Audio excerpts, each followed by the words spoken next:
All right, it is Thursday, not Tuesday, 10 o'clock or a little after 10 for our weekly Nomberg Law Live. We've had a little change in programming this week due to the Jewish holiday, but I'm glad you guys will make it with us today. I've got my longtime childhood friend, Dr. Robert Tibbs Jr. from Oklahoma City with me as my guest. Good morning, Rob. It's so good to see you, and I really appreciate you making a few minutes for us today. Absolutely. Great to be here. Oh, it's my pleasure, and I always enjoy my conversations with Rob. Rob's a neurosurgeon in Oklahoma City and has been for quite a while. He's originally from our hometown of Dothan. Then he moved out west, but we've remained friends even though he went to Auburn. We won't get into much of that for now. But what we're going to talk about is the advance of medicine and technology. And Rob, being a neurosurgeon, there is always an evolving process here. So, Rob, I want you to kind of, before we jump into those different areas of the new technology and how you're incorporating them, neurosurgery, for those who don't know specifically what that is in the medical world, that's an intimidating term, and it means serious business from a health standpoint. If you would just kind of, I guess to start, break down what is neurosurgery in its basic terms. Yeah, so but basically it's the surgical treatment, and anymore in our field, it's as much the non-surgical treatment of the nervous tissues of the body. So the brain, the spinal cord, the peripheral nerves in your arms and legs, including the spine as well. And so what are some typical, and this may be a tough question, but typically what types of patients are you treating and are you ultimately having doing surgeries on? Yeah, so most of mine are spine related. I joined my group 20 years ago. If I remember right, I made number 11, where we were a big group then. We've sort of contracted down a little bit now, but they recruited me to be more of a spine surgeon rather than a brain surgeon because they had enough of those and they needed help with their spine care. So I did fellowship training on that at Wake Forest for 6 months. So most of my patients are spine. One of my favorite surgeries, and I guess I won't say I'm the expert necessarily, but certainly in our group, it seems that I get patients with something called Arnold-Chiari malformation, which is where essentially your hindbrain gets stuck at the opening at the base of the skull, if you will. And that technically is a brain surgery, and I really enjoy that. But most of my patients are more spine. In fact, I just finished one on a lady that had a big herniated disc in her neck. And then I've got another lady I'm going to do once we're done here that has, in layman's terms, she has a worn out rotten disc in her back along with terribly arthritic joints at that level. So we're going to fuse that together, kind of clean all that up, if you will, and fuse it together. You guys, just like anyone is an expert in their field, Rob talks as if he's making a peanut butter and jelly sandwich, but he's been doing this for so long that it really is second nature. Now, Rob, are the patients who you typically are treating, do they come to you because they've had a trauma of some sort or genetic problems, or is it really a combination of both types of sources of injury or medical conditions? Yeah, it really runs the gamut. So everything from just, old age wear and tear, if you will, to an acute injury, to, a car wreck, if you will, a weekend warrior lifting too heavy of weights at the gym kind of a thing, workers' compensation injuries, really runs the gamut, honestly. And we're going to jump into the technology in just a second, but I want to ask your opinion because I've always heard this, as you know me very well, I'm in the work comp world. I do workers' compensation clients, a little bit of personal injury. So I read medical records every day. I talk to doctors quite a bit and depose them. And I've heard quite often that there are certain lifestyle choices, certain lifestyle things that a person has that can impact their healing process. And I kind of wanted to throw this to you, is someone who drinks, someone who smokes, someone who's obese, those can be impactful on a person's recovery, can't they? Absolutely. Especially of those, I would say in my world, smoking or nicotine use is probably the most detrimental. nicotine has been shown, and this is where I've had to educate patients that if you dip or chew or whatever it might be, it's just nicotine. Nicotine causes the very small blood vessels in your body to constrict or contract. So those are the ones, the smallest being your capillary. The capillaries are what unloads your oxygen out of your red blood cells. So if those are constricted, then you're not getting oxygen to areas that need it. For example, in a fusion, which I'm about to do, and I just did one also, those folks have a much higher risk of not healing and thus not doing as well, the smoking population versus the non-smokers. And if you take smokers, this is what I try and tell some of them, because I hear it all the time. Well, I've smoked for 30 years, or I just can't quit. I'm like, okay, fine. If you smoke a pack a day, if you can cut it back to a couple a day, at least during the healing phase, it will substantially help. So that in general, a 2-pack a day smoker is not going to heal nearly as well as a 1-pack versus a half a pack, et cetera. So of those that you mentioned, though, certainly, alcohol intake, which generally leads to poor nutrition, certainly doesn't help, nor does obesity is the same way. So it's, it's kind of the general thing that we should all do, kind of a balanced diet and without nicotine in your life. Yeah, and I know we're kind of overstating the obvious here, but it's just, I've just come across it so much in my practice that these certain lifestyle choices that people make, good or bad, can impact the healing process. And guys, I'm talking with Dr. Robert Tibbs from Oklahoma City. Rob is a childhood friend, a longtime friend of mine, and he's also a neurosurgeon in Oklahoma City, as I said.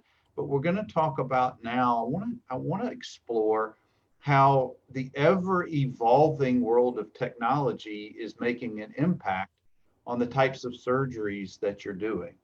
And again, I know this is such a broad range of things, but you and your clinic are on the forefront of those types of things. If you would, Rob, just kind of kick off a little bit about what kind of technology you rely upon, how does it evolve, and how does it help you and your fellow surgeons in performing these delicate operations? All right. So perfect example will be the surgery that I just did. I mentioned I did a lady with a lady with a herniated disc in her neck. And we do that by going through the front of the neck, getting down to the spine underneath the microscope, scrape that disc out. And then 10 years ago, and it was probably, for me, I probably switched about 5. So 5.5 years ago, I would have done your surgery and I'd have put a piece of cadaver bone in there. And years before that, and really in my training, we were slowly getting away from it. We used to take your own bone from your hip, from the front of your hip, your pelvis bone.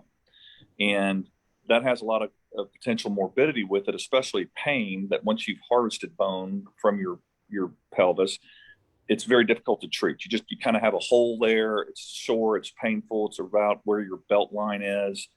So we went away from that. We started using more and more cadaver bone.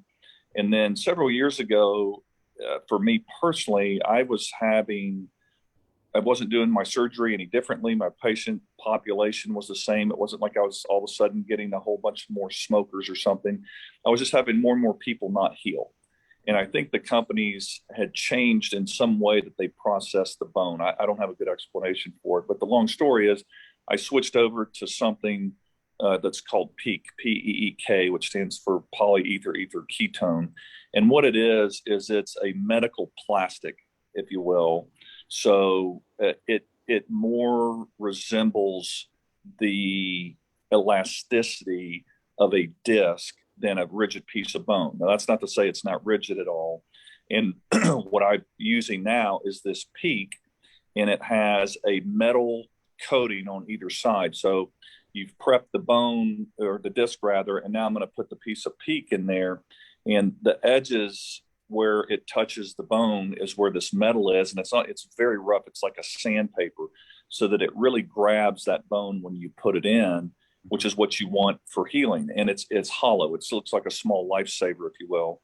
And then we pack that lifesaver with whatever, I kind of call it dealer's choice, whatever the surgeon wants. In my case, I use milled up fine cadaver bone, and it's been incredible. And I do that both in the neck and the back. I switched on both, and I think off the top of my head, in 5 years, I have less than one a year that doesn't heal now, and the same with the back. And that's certainly a very, very low, because I probably do around 400 surgeries a year, and most of them, not all of them, but a high percentage of them involve a fusion. So that's a very low non-healing rate. And it's certainly technology. I actually was a consultant for one of the companies that make that product, or make a product similar to that anyway, based in Germany.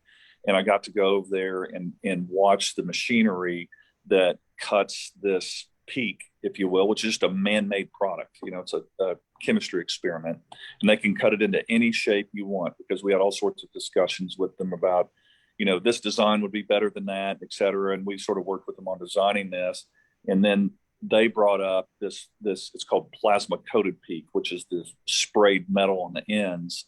And it actually worked better than just the plain peak did. So that's what I use now. So it's been really exciting, been really good for my patients. It sounds like a real game changer in your world, and even for the patients with less trauma post-surgery. Now, Rob, I've got a buddy of mine, an attorney in Southern California, trial lawyer, fantastic lawyer, named Mitch Jackson, who's watching with us. And he actually took my next question and just asked, he wants to know about the impact of artificial intelligence with what you do in the medical profession as a whole. I don't know if you can address as a whole, but do you deal with AI with either your surgeries or with your non-surgical patients?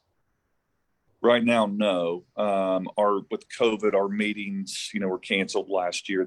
I'm sure, will be a hot topic at our next meeting, and we're required to go every 3 years. And I think I'm probably at 4 years now. It's probably last year was my year to go, but got a waiver. But to answer your question, I don't think I could probably answer it all that well. On a pure AI standpoint, I'm not seeing it day to day. What about in your surgeries? Do you rely upon machinery to help you, whether it's lasers or whatever the devices are? Talk a little bit about that interaction. Yeah. So I'll give you an example. The first surgery I did was for a neck fusion for herniated disc. The next one's going to be a back fusion. And I'll end up using the same electronics, if you will. Neurosurgery is about 100 years old now, a little over 100 years. So it's a relatively new specialty. And back when spine surgery and brain surgery and things, they didn't have these tools that we have today. And we really take them for granted, because I've been to foreign countries, I've been to third world countries and watched how they do things. And it's certainly taken for granted, what we do, or the tools we have available to us anyway. But, you'll make an incision with a standard scalpel, a knife blade, if you will. Everybody can probably envision that. And then we have something called a hot knife, which is just a electricity that you set to a desired level. Too hot, you can actually burn a patient, and then their skin won't heal well, and not low enough, or not high enough rather, and it won't work. And essentially, it's just a hot knife that has a blunt tip. It's based on electrical activity, and it'll just sort of burn nicely right through everything, and it sort of coagulates things as you go. And I used that earlier. I'll use it again. They didn't have that 100 years ago. What did they have? They had hemostats, which is just a tool that you grab something that's oozing or bleeding, and you just squeeze it, and you hold and wait and wait and wait till the ooze stops, and then you take that clamp off and keep going. And surgeries would have been incredibly long back then, and now this really speeds it up. There's another that's called a Bovie cautery. There's a bipolar cautery, which has two tips at the end, and you kind of squeeze them together, and the electricity only goes between the tips. And you can be very, very precise with that. And that's what we use, especially in brain surgery, quite a bit, because with the Bovie, it just disperses energy, electricity in this case, or heat, everywhere. And it's not a precise instrument, but a bipolar is very precise.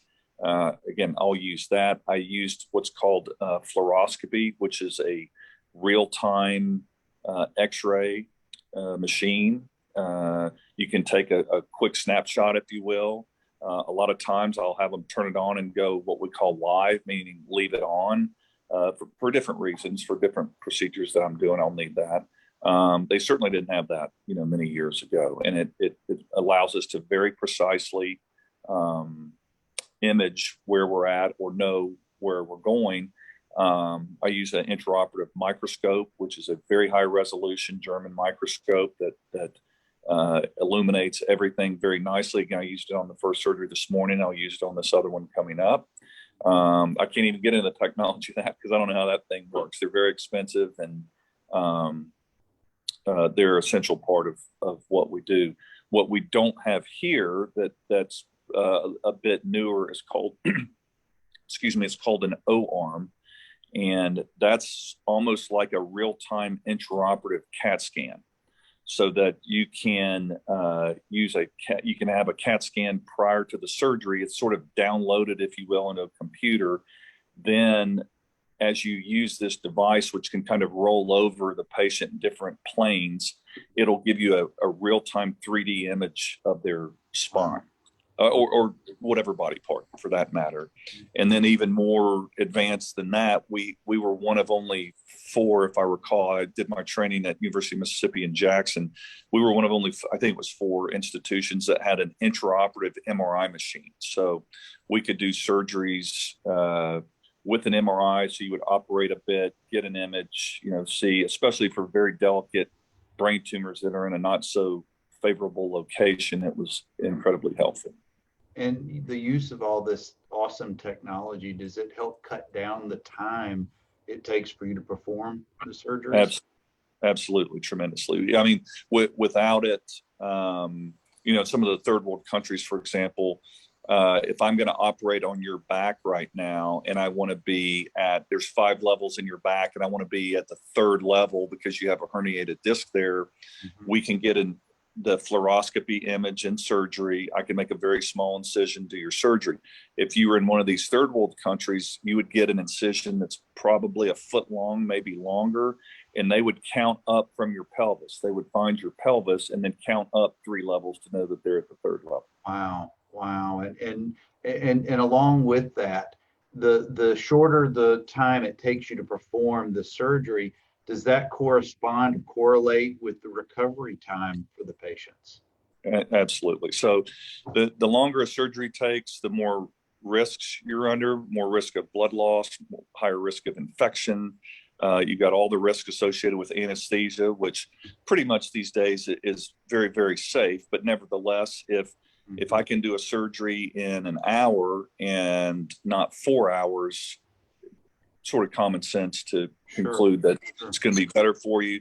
And more importantly than that, to me, I'll give you an example. The surgery I'm about to do, this back fusion, where I did my fellowship at Wake Forest, the head of the program there, this was sort of his forte.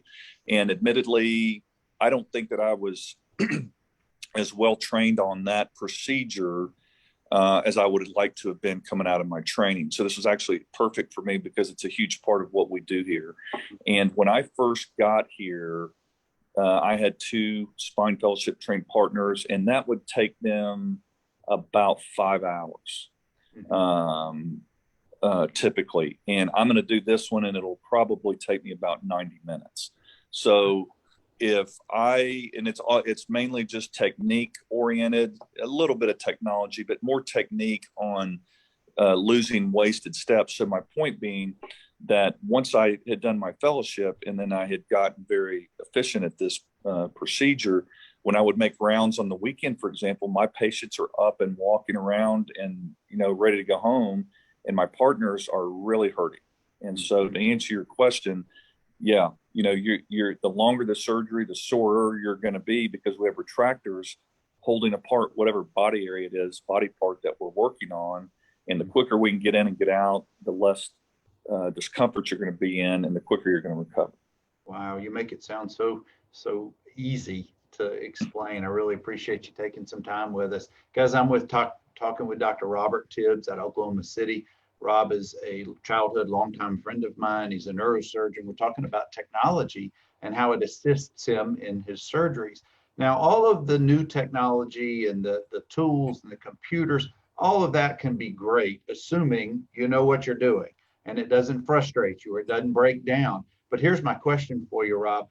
Do you still incorporate some old school technologies in whatever your procedures, because that's better for you, maybe your preference, than having to use the latest, greatest, or newest of machinery?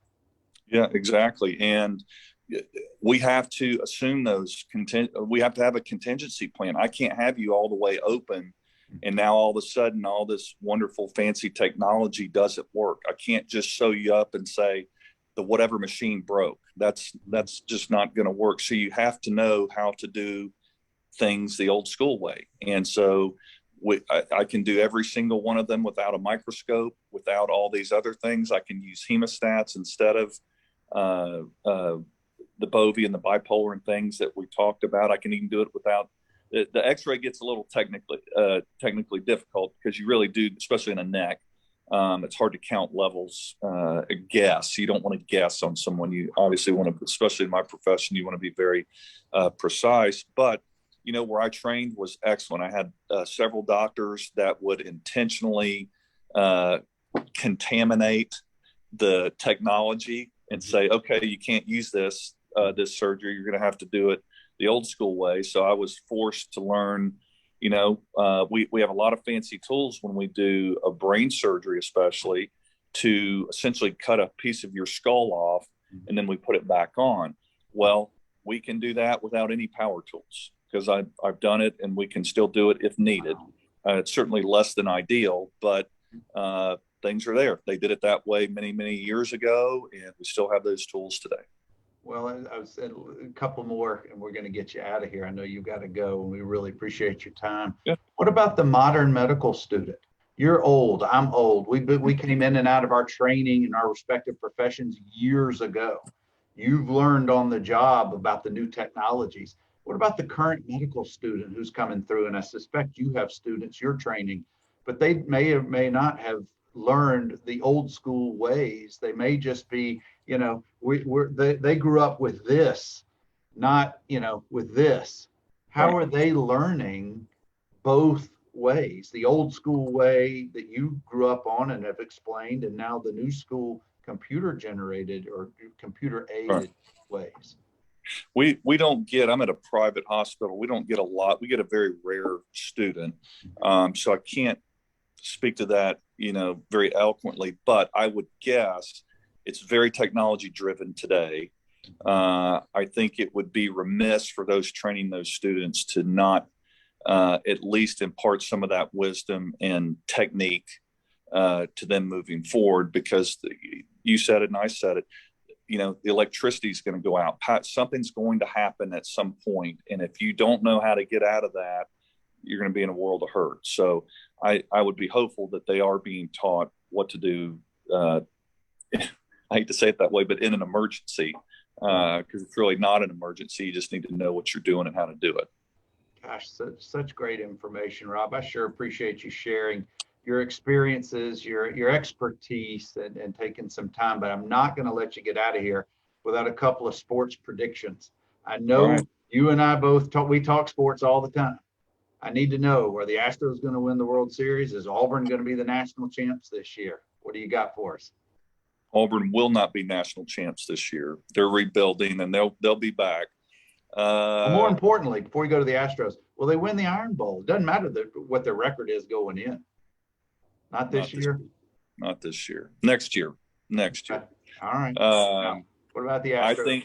I don't think the Astros have strong enough pitching. I think the hitting is there. I think their pitching could be. I think they make a deep run, but I'm not even sure they get to the World Series. But I don't think they win the World Series this year.